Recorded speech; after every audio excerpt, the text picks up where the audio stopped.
Good morning everyone. आप सभी का आपके अपने चैनल एस प्रगति इंस्टीट्यूट में स्वागत है। आज 6 अगस्त है और 6 अगस्त से रिलेटेड जितने भी करंट अफेयर्स के इम्पॉर्टेंट क्वेश्चन बनते हैं वो सब इस वीडियो में है। तो स्टार्ट करते हैं प्रीवियस क्वेश्चन से। प्रधानमंत्री के किस कार्यक्रम के लिए एक महीने में सबसे अधिक पंजीकरण किए गए हैं जिसमें गिनीज वर्ल्ड बुक में आया है? तो वह है कार्यक्रम परीक्षा पे चर्चा। बिहार संग्रहालय द्विवार्षिक कार्यक्रम 2025 पटना में कब से शुरू हो रहा है?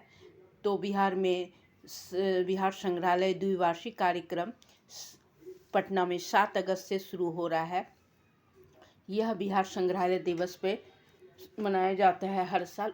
उसी डेट पे यह शुरू हो रहा है। नेक्स्ट है, पूर्व मुख्यमंत्री शिबू सोरेन का 4 अगस्त 2025 में निधन हो गया। वह किस राज्य के पूर्व मुख्यमंत्री थे? तो शिबू सोरेन झारखंड के पूर्व मुख्यमंत्री थे। ये झारखंड मुक्ति मोर्चा के संस्थापक भी थे। इन्हें दिशोम गुरु भी कहा जाता है। अलग झारखंड राज्य बनाने में भी शिबू सोरेन का काफ़ी योगदान रहा है। नेक्स्ट है, द कॉन्शियस नेटवर्क नामक पुस्तक किसने लिखा है? द कॉन्शियस नेटवर्क नामक पुस्तक सुगाटा श्रीनिवास राजू ने लिखा है। नेक्स्ट है, किस सम्मेलन में इंडो बर्मा रामसर क्षेत्रीय पहल की शुरुआत की गई है? तो इंडो बर्मा रामसर क्षेत्रीय पहल की शुरुआत COP15 में शुरुआत की गई है। पेट्रोलियम एवं प्राकृतिक गैस मंत्रालय ने अपना घर विश्राम सुविधा की शुरुआत किस कर्मचारियों के लिए किया है? तो पेट्रोलियम एवं प्राकृतिक गैस मंत्रालय ने ट्रकिंग कर्मचारियों के लिए अपना घर विश्राम सुविधा की शुरुआत किया है। नेक्स्ट है, वैश्विक मत्स्य उत्पादन 2025 में भारत किस स्थान पर रहा है? तो भारत दूसरा स्थान पर रहा है वैश्विक मत्स्य उत्पादन 2025 में। हाल ही में किस IIT ने कृषि अपशिष्ट आधारित पैकिंग सामग्री विकसित की है? IIT मद्रास ने कृषि अपशिष्ट आधारित पैकिंग सामग्री विकसित की है।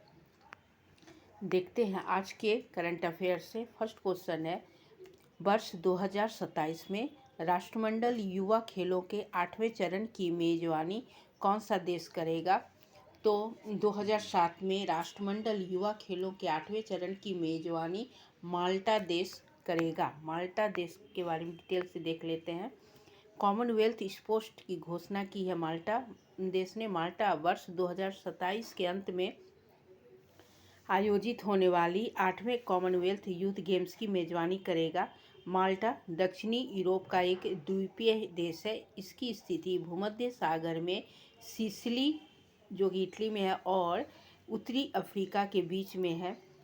माल्टा में पहली बार कॉमनवेल्थ यूथ गेम्स की मेजबानी माल्टा में हो रहा है। इसका आयोजन स्थान माल्टा और गोजो द्वीपों पर होगा।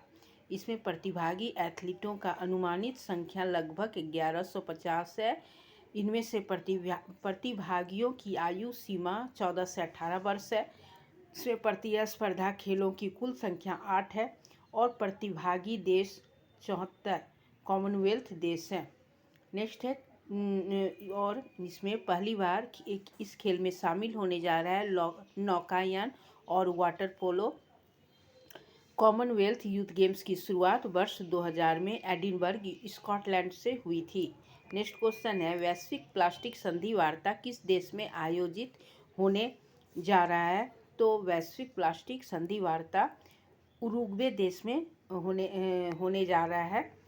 वर्ष 2022 में संयुक्त राष्ट्र पर्यावरण सभा UNEA द्वारा वैश्विक प्लास्टिक संधि की शुरुआत की गई, जिसका उद्देश्य प्लास्टिक के पूरे जीवन चक्र में प्रदूषण को कम करना है। हाल ही में लेसेंट जर्नल में प्रकाशित एक रिपोर्ट ने इस संकट की गंभीरता और इसके समाधान के लिए तत्काल नीतियों की आवश्यकता पर जोर दिया है।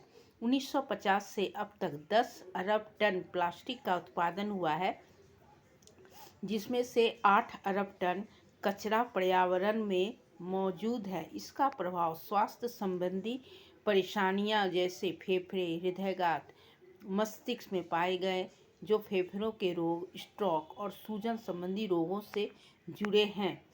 पर्यावरण समुद्री और स्थलीय प्रजातियों को नुकसान, मच्छरों के प्रजनन के लिए अनुकूल वातावरण तथा रोगाणुओं के प्रसार से एंटीबायोटिक प्रतिरोध। वर्तमान स्थिति 5 से 14 अगस्त 2025 में जिनेवा में होगा।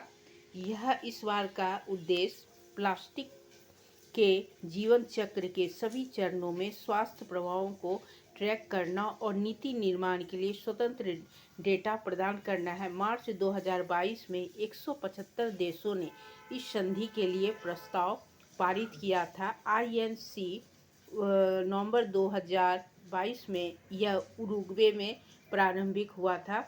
सेकंड आयोजक इसका पेरिस और ड्राफ्ट की नींव पे हुआ था। थर्ड हुआ था इसमें ड्राफ्ट की प्रगति, किंतु उत्पादन सीमा पर सभी देशों में असहमति हो गया था।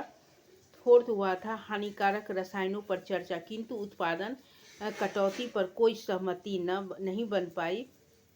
फिफ्थ यह बुसान 2024 में बुसान में हुआ था। इसमें 3300 प्रतिनिधियों के साथ सफल पेट्रो देशों द्वारा अवरोध हुआ था। इस बार इसका उद्देश्य 2040 तक प्लास्टिक प्रदूषण को समाप्त करना, जिसमें हाई एम्बिशन कोलिशन का समर्थन है। तो इस बार जो है इसका आयोजन पेरिस जेनेवा में होने जा रहा है। नेक्स्ट क्वेश्चन है, महिलाओं का पहला फीफा टैलेंट एकेडमी किस राज्य में शुरू होने जा रहा है? तो महिलाओं का फीफा टैलेंट एकेडमी हैदराबाद में शुरू होने जा रहा है। थोड़ा डिटेल से देख लेते हैं। अखिल भारतीय फुटबॉल महासंघ और फीफा ने हैदराबाद के तेलंगाना में लड़कियों के लिए देश की पहली फीफा टैलेंट एकेडमी शुरू करने के लिए हाथ मिलाया है। नेक्स्ट क्वेश्चन है, छोटे किसानों के लिए AI सक्षम जलवायु सलाह सेवा किस राज्य में शुरू की गई है? तो छोटे किसानों के लिए AI सक्षम जलवायु हैदराबाद में शुरू करने जा रहे हैं। जलवायु प्रतिरोध कृषि को मजबूत करने की दिशा में एक ऐतिहासिक कदम उठाते हुए अर्ध शुष्क उष्णकटिबंधीय क्षेत्र के लिए अंतर्राष्ट्रीय फसल अनुसंधान संस्था और भारतीय कृषि अनुसंधान परिषद और अन्य सहयोगी के साथ मिलकर एक नई AI संचालित जलवायु परामर्श सेवा की शुरुआत की है। यह परियोजना कृत्रिम बुद्धिमत्ता और मशीन लर्निंग तकनीक का उपयोग करके किसानों को अत्यंत स्थानीय और उपयोगी मौसम संबंधी जानकारी प्रदान करेगी। पायलट प्रोजेक्ट के तहत यह योजना महाराष्ट्र में चलाया जाएगा। इस परियोजना से किसानों को बहुत तरह से मदद मिलेगी, जैसे समय पर मौसम चेतावनी में फसल नुकसान को कम करना, बुआई, सिंचाई और कटाई की बेहतर योजना बनाना, डेटा आधारित निर्णय के जरिए सतत कृषि को बढ़ावा देना है। नेक्स्ट क्वेश्चन है, हिरोशिमा दिवस 2025 कब मनाया जाएगा? तो हिरोशिमा दिवस 6 अगस्त को मनाया जा रहा है। 6 अगस्त 1945 को हिरोशिमा पर द्वितीय परमाणु बम गिराए जाने के साथ मानव इतिहास ने अभूतपूर्व तबाही देखा था, जिसमें 9 अगस्त को नागासाकी पर दूसरा हमला हुआ था। इसमें हजारों लोग मारे गए थे। हिरोशिमा और नागासाकी में लिटिल बॉय और फैट मैन नामक परमाणु बम का उपयोग किया गया था। इस दिवस को मनाने का उद्देश्य है शांति, अहिंसा और परमाणु निरस्त्रीकरण के प्रति प्रतिबद्धता को दोहराना। यह दिन लोगों को परमाणु हथियारों की भयावहता के बारे में जागरूक करता है और पीड़ितों व बचे हुए लोगों को सम्मान देता है। यह बम हिरोशिमा नागासाकी में सेकेंड वर्ल्ड वॉर के दौरान 6 अगस्त 1945 और 9 अगस्त 1945 को गिराया गया था। अमेरिका के द्वारा यह बम जापान में गिराया गया था। सेकेंड वर्ल्ड वॉर 1939 से 1945 तक हुआ था। नेक्स्ट क्वेश्चन है, विक्रमादित्य चौफला के नेतृत्व में भारत ने रैकेटलॉन विश्व चैंपियनशिप चैलेंजर्स कप किस देश के खिलाड़ी को हराकर जीता है? तो इसका राइट आंसर है डेनमार्क। विक्रमादित्य चौफला के नेतृत्व में भारत ने रैकेटलॉन विश्व चैंपियनशिप चैलेंजर्स कप जीता। चौफला एक पूर्व बैडमिंटन खिलाड़ी हैं जो अब रैकेटलॉन में उत्कृष्ट प्रदर्शन कर रहे हैं। नेक्स्ट क्वेश्चन है, सत्यपाल मलिक जिनका 5 अगस्त 2025 को मृत्यु हो गया, कितने राज्यों के राज्यपाल के रूप में कार्य किए हैं? तो सत्यपाल मलिक 5 राज्य के राज्यपाल के रूप में कार्य कर चुके हैं। थोड़ा डिटेल से देख लेते हैं। सत्यपाल मलिक 5 राज्यों के गवर्नर के रूप में काम कर चुके हैं। वह राज्य है बिहार, उड़ीसा, जम्मू और कश्मीर, गोवा और मेघालय। इनका जन्म 24 जुलाई 1946 को हुआ। यह जम्मू कश्मीर के 10वें राज्यपाल बने थे। राजनेता के रूप में उनका प्रमुख कार्यकाल 1974 से 1977 के दौरान उत्तर प्रदेश विधानसभा के सदस्य के रूप में हुआ था। उन्होंने 1980 से 86 और 86 से 89 तक राज्यसभा से उत्तर प्रदेश का प्रतिनिधित्व किए थे। वह 1989 से 1991 तक जनता दल के सदस्य के रूप में अलीगढ़ से 9वीं लोकसभा के सदस्य थे। वह अक्टूबर 2017 से 2018 तक बिहार के राज्यपाल रहे। 21 मार्च 2018 को उन्होंने 2018 तक उड़ीसा के राज्यपाल के रूप में काम किए। अगस्त 2018 में उन्हें तत्कालीन राज्य जम्मू और कश्मीर का राज्यपाल नियुक्त किया गया। अक्टूबर 2000 तक सेवा किए। उनके कार्यकाल के दौरान अगस्त 2019 में जम्मू कश्मीर को एक विशेष दर्जा था वो रद्द कर दिया गया और जम्मू कश्मीर को 2 केंद्र शासित प्रदेशों में पुनर्गठित किया गया। बाद में वह गोवा चले गए और 18वें राज्यपाल गोवा में बने और अक्टूबर 2022 में वे मेघालय के 21वें राज्यपाल के रूप में कार्य किए।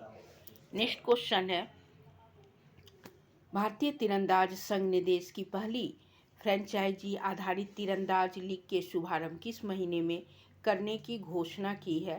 तो इसका राइट आंसर है अक्टूबर 2025 में होने वाला यह आयोजन दिल्ली के यमुना स्पोर्ट्स कॉम्प्लेक्स में 11 दिनों तक चलेगा, जो भारतीय तीरंदाज के लिए एक ऐतिहासिक याद होगा। भारत के शीर्ष तीरंदाज जिम ओलंपिक और राष्ट्रीय पदक विजेता शामिल हैं। विदेशी खिलाड़ी जिनमें कुछ दुनिया के सिर्फ 10 रैंकिंग में शामिल तीरंदाज भी इसमें शामिल होंगे। इस आयोजन का उद्देश्य घरेलू प्रतिभा को अंतर्राष्ट्रीय अनुभव के साथ मिलाकर प्रतिस्पर्धा और मनोरंजन मंच तैयार करना है। इस आयोजन को निम्नलिखित संगठनों ने मजबूत समर्थन प्राप्त हुआ है, जैसे वर्ल्ड आर्चरी एशिया, भारत के खेल मंत्रालय। नेक्स्ट क्वेश्चन है, लैंड रोवर के नए सीईओ कौन बने हैं? तो इसका राइट आंसर है PB Balaji Jaguar land rover के नए सीईओ बने हैं। नेक्स्ट क्वेश्चन है, सेमी क्रायोजेनिक चरण से लैस LVM-3 की पहली उड़ान किस वर्ष निर्धारित है? तो इसका आंसर है 2027। इसरो की घोषणा के अनुसार सेमी क्रायोजेनिक चरण से लैस LVM-3 की पहली उड़ान वर्ष 2027 में निर्धारित है। यह भारत का सबसे अधिक शक्तिशाली परिचालन प्रक्षेपण यान है, जिसे GSLV-MK3 के नाम से भी जाना जाता है। 3 चरणों वाला IBM-3 रॉकेट दिसंबर 2014 में अपनी पहली प्रयोग पूरा कर चुका है। यह क्या है सेमी क्रायोजेनिक चरण? तो वर्तमान मुख्य चरण जो है यह द्रव्य प्रणोदकों UH-25+ N2 404 का उपयोग है।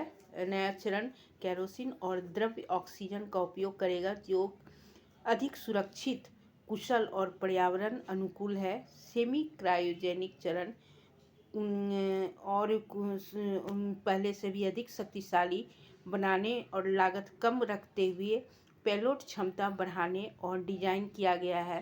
प्रधानमंत्री नरेंद्र मोदी ने फरवरी 2024 में तमिलनाडु के महेंद्रगिरी स्थित इसरो प्रणोदक परिसर में क्रायोजेनिक आकृति इंजन और चरण प्रशिक्षण सुविधा का लोकार्पण किया था।